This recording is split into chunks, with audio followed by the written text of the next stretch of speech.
네, 오미크론 변이가 우세종이 된 이후 불과 며칠 만에 코로나 신규 확진자 수가 역대 최다인 13,000명을 넘겼습니다. 정부는 다음 달 확진자가 최대 3만 명 이상에 달할 수 있다고 전망했는데요. 코로나 상황 전문가와 함께 자세히 짚어보겠습니다. 김경우 서울백병원 가정의학과 교수 나오셨습니다. 어서 오십시오. 네, 안녕하세요. 네, 안녕하십니까.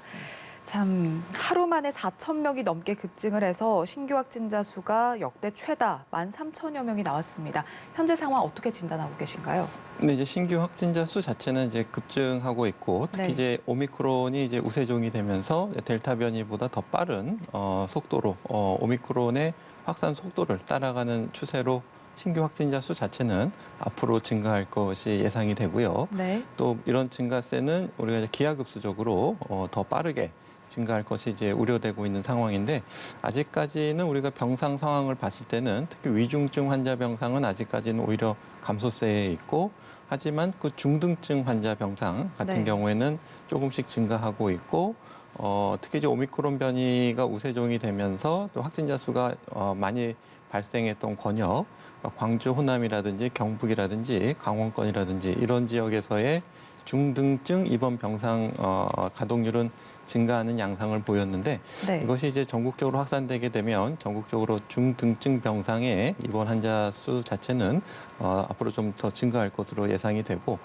특히 예방 접종을 하신 상태라든지 또 연령별 상태, 또 기저질환별 상태, 또 경구 항바이러스 치료제 복용 상태에 따라서 이 병이 어떻게 진행되시는지를 잘 모니터링해서 확진자 수 자체가 많다고 하더라도 우리가 중증으로 진행되는 것을 충분히 예방하고 또 의료 현장에서 혼란이 생기지 않도록 잘 대비하는 것이 필요하겠고 또 이 13,000명이라는 숫자가 어떤 분들에게는 굉장히 또 큰 공포나 불안을 가지실 수 있는데 네. 그렇게 가지시지 마시고 평상시 하시는 대로 예방접종을 잘 맞으시고 마스크 착용과 거리 두기를 하시면서 잘 대비하시게 되면 뭐 크게 지금 걱정하실 필요는 없다고 할 수 있겠습니다. 네.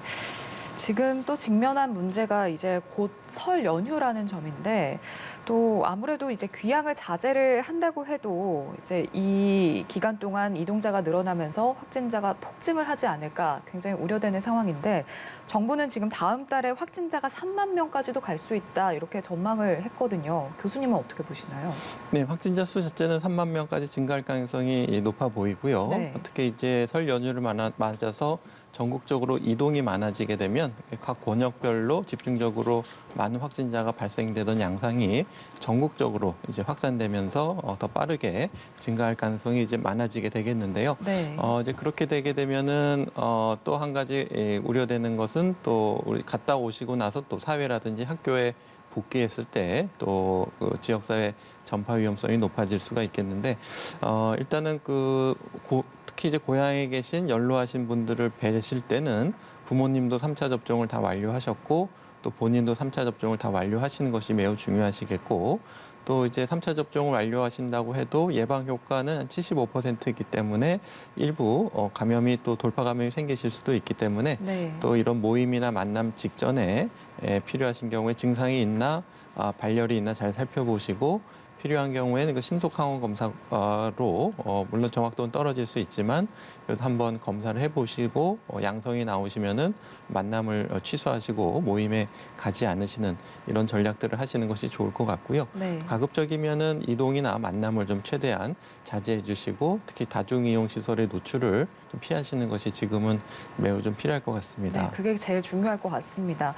물론 이렇게 이제 오미크론이 우세종화되면서 사실 뭐 저번 달부터 계속해서 1월이 되면은 10,000명 이상이 나올 것이다. 그런 전망이 나오긴 했습니다. 그래서 지금 방역 체계를 바꾸는 등 이에 대한 준비를 어느 정도는 해왔는데 그럼에도 이제 수만 명, 수십만 명까지 나오면 의료 현장 대응이 좀 불가능해지지 않을까 우려가 되거든요. 물론 교수님께서 현재는 지금은 아직까지는 여유가 있다고 해주셨지만 어떤가요? 이게 어디까지 대응이 가능할 거라고 보시나요?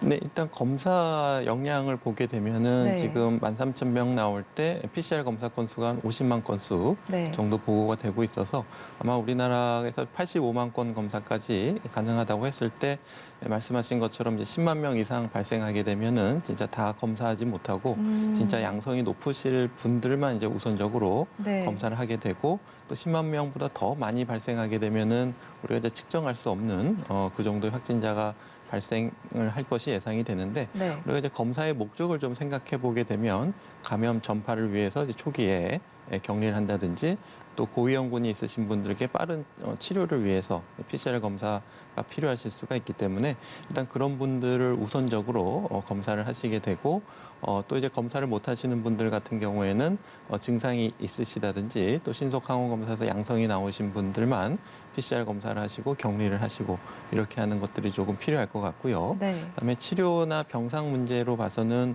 이제 어떤 분들이 감염되시냐에 따라서 중증이나 병원 입원이 굉장히 달라지실 수가 있기 때문에 특히 고위험군 같은 경우에 이분들이 감염되지 않도록 최대한 보호하고 또 예방 접종률을 더 높이고 또 빨리 발견해서 경구 치료약을 투약하게 되면은 지금 3차 접종 같은 경우에는 입원이나 중증으로 진행되는 것을 크게는 한 10분의 1 정도 낮출 수가 있겠고 네. 또 경구 치료제를 조기에 투약하게 되면 또 역시 중증으로 가는 위험을 10분의 1로 낮출 수가 있기 때문에 두 가지를 잘 사용하게 되면은 우리가 단순히 생각했을 때 거의 100분의 1까지 낮추실 수가 있겠고 네. 또 오미크론 변이 특성 자체가 중증이나 사망으로 가는 것을 우리나라 자료는 아직까지 5분의 1, 해외 자료는 한 10분의 1까지 낮춰준다는 보고도 있기 때문에 이것들을 다 조합하게 되면은 우리가 잘 보호 전략과 치료 전략을 사용하게 되면은 우리가 만 확진자가 나온다고 해도 위중증으로 가는 것을 줄일 수가 있는데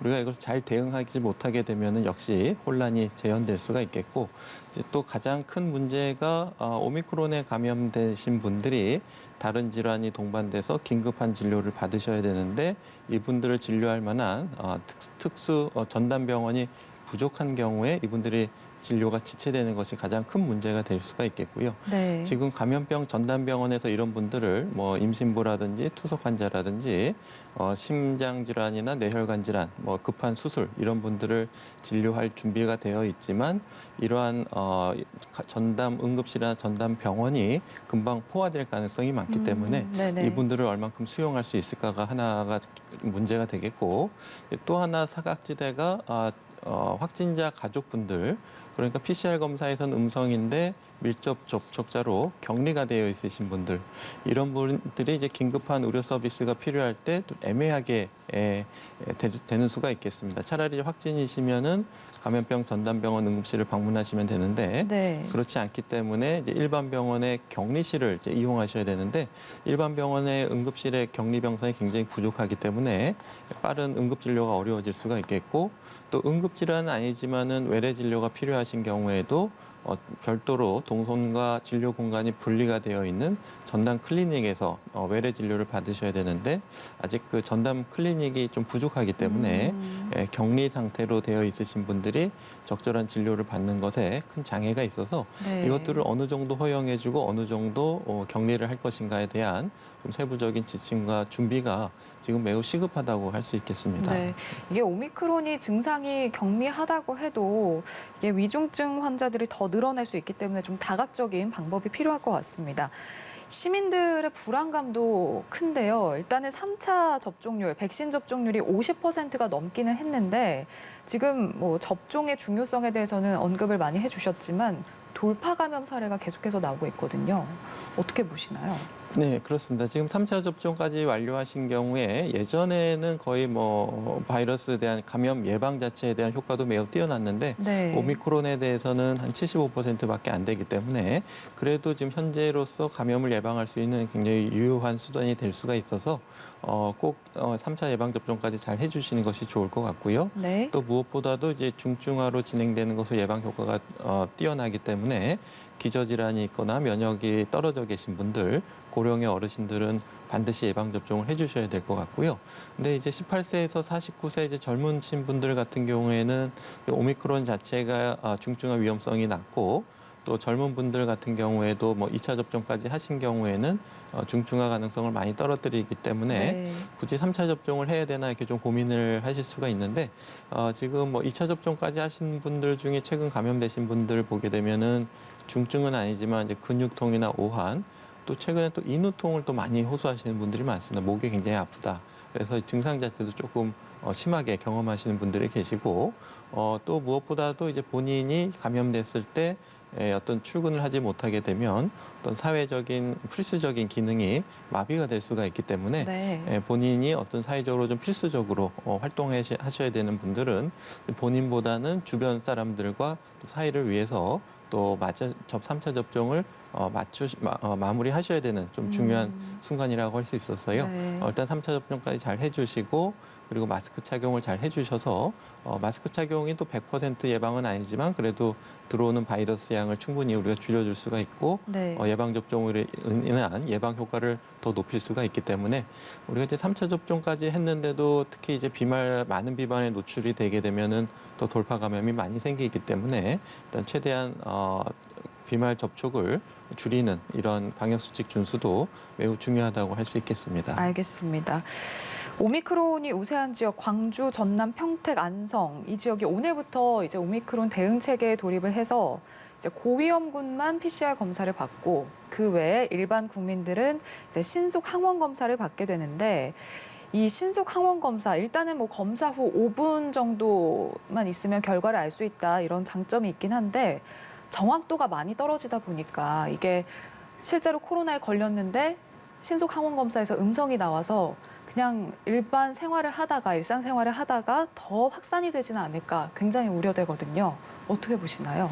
네, 맞습니다. 그래서 이제 뭐 일단 증상이 있을 때 열이 네. 나고 또 목이 아프고 콧물이 나고 기침이 나고 호흡기 증상이 있어서 코로나19 감염이 의심이 되는데 증상이 있을 때 특히 바이러스 양이 굉장히 높은 상태이기 때문에 신속 항원 검사했을 때는 한 90% 정도의 어떤 민감도를 가지고 양성이 나오실 수가 있는데 일부 이제 음성이 나오실 가능성이 있는 분들이 있어서 네. 많이 이제 의심이 되는데 음성이 나왔다 이런 분들은 한번 다시 검사를 하셔야 되고요.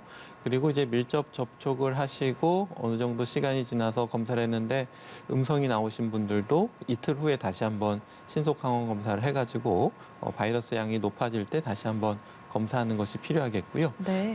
이제 PCR 검사를 특히 이제 60세 이상이시라든지 기저질환이 있으신 분이라든지 또 우리가 보건소에서 밀접 접촉자로 분류되신 분들은 사실은 이제 PCR 검사를 바로 받으실 수가 있는데 네네. 젊고 건강하고 특별히 이제 증상이 좀 경미하다고 하는 경우에는 바로 PCR 검사를 받으실 수는 없지만 신속 항원 검사에서 양성이 나오신 분들은 무료로 이제 선별진료소에서 네. 신속 항원 검사를 받으실 수 있으니까 받아서 바로 PCR 검사를 하실 수가 있겠고 네네. 또 이제 일반 호흡기 전담 클리닉 같은 데에서 의사가 이분은 PCR 검사가 필요하다고 소견서를 써주게 되면은 이분은 또 바로 PCR 검사를 받으실 수가 있기 때문에 우리가 기존처럼 무증상의 젊으신 분들은 바로 PCR 검사가 제한이 되어 있지만 양성일 가능성이 굉장히 높은데 음성이 나왔다 이런 네. 분들은 신속 항원 검사를 한 번 더 하시거나 의사의 소견서를 가지고 PCR 검사를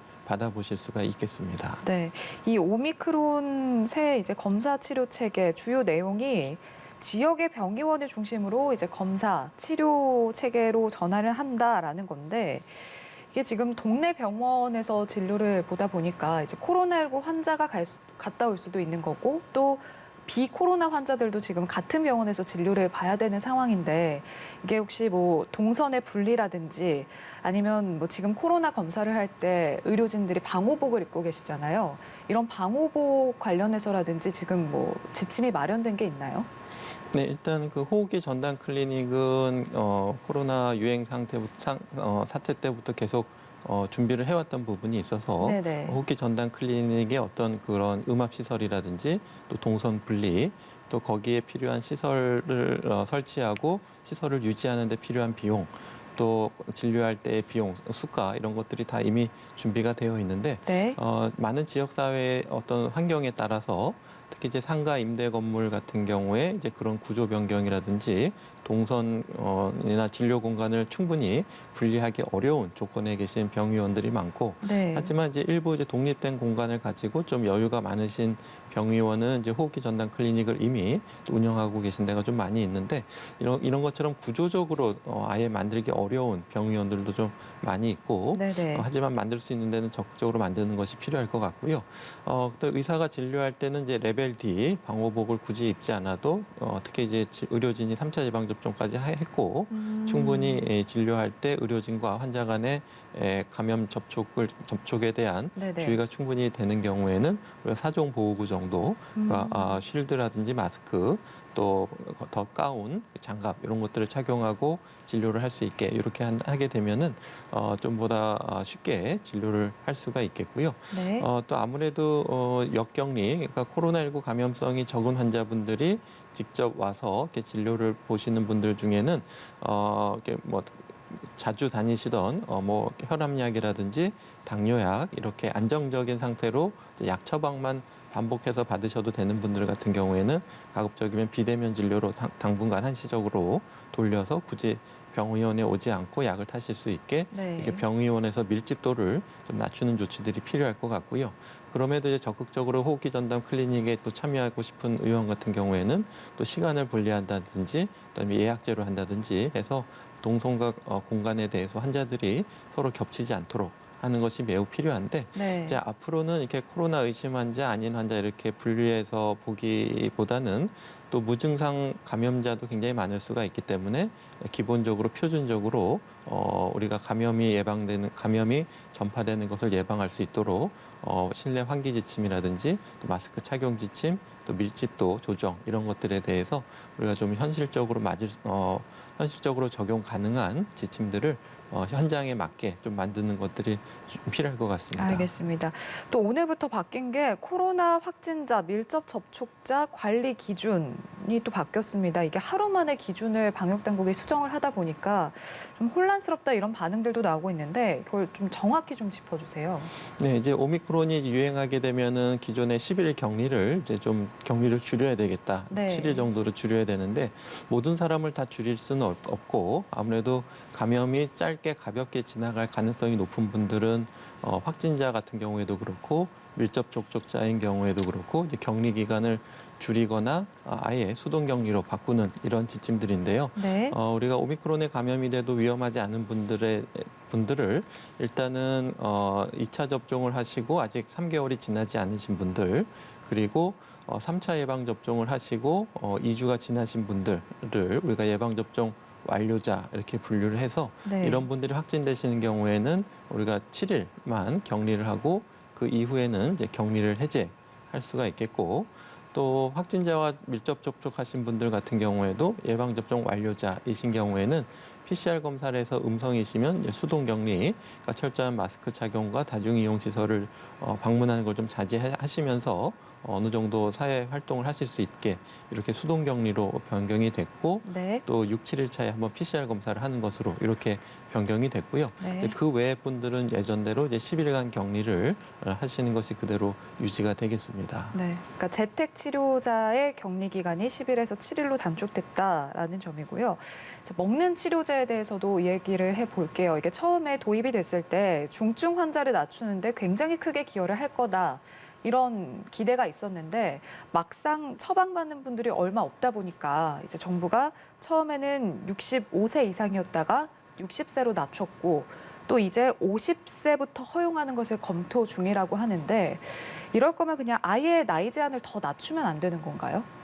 네, 일단은 오미크론에 감염됐을 때 중증화 위험이 높으신 분들을 우리가 좀 등급을 우선순위를 좀 나누는 것이 필요할 것 같습니다. 네네. 제1 우선순위, 2 우선순위, 3 우선순위. 그래가지고 우리가 좀 어느 정도 약의 여유가 있고 그런 경우에는 우선순위를 조금 낮춰서 적용을 한다든지 하지만 이제 확진자가 너무 많아지고 이제 약이 좀 부족할 것으로 예상될 때는 일단 최우선순위부터 투여할 수 있게 네. 좀 미리 마련을 해야 될 것 같은데 해외 지침을 참고하면 많이 도움이 될 것 같은데요. 미국 같은 경우에도 최우선 1순위 등급을 75세 이상 백신 미접종자 그리고 면역 억제제에 투여를 하거나 면역 저하자 이런 분들을 일단 최우선 순위로 뒀고 네. 그다음에 이제 백신을 접종하지 않은 65세 이상 분이라든지 65세 미만이지만 고위험 기저질환을 가지고 계신 분들을 이제 제2 우선순위로 분류를 했는데 그 기저질환에 대한 종류도 다 이제 그 근거를 가지고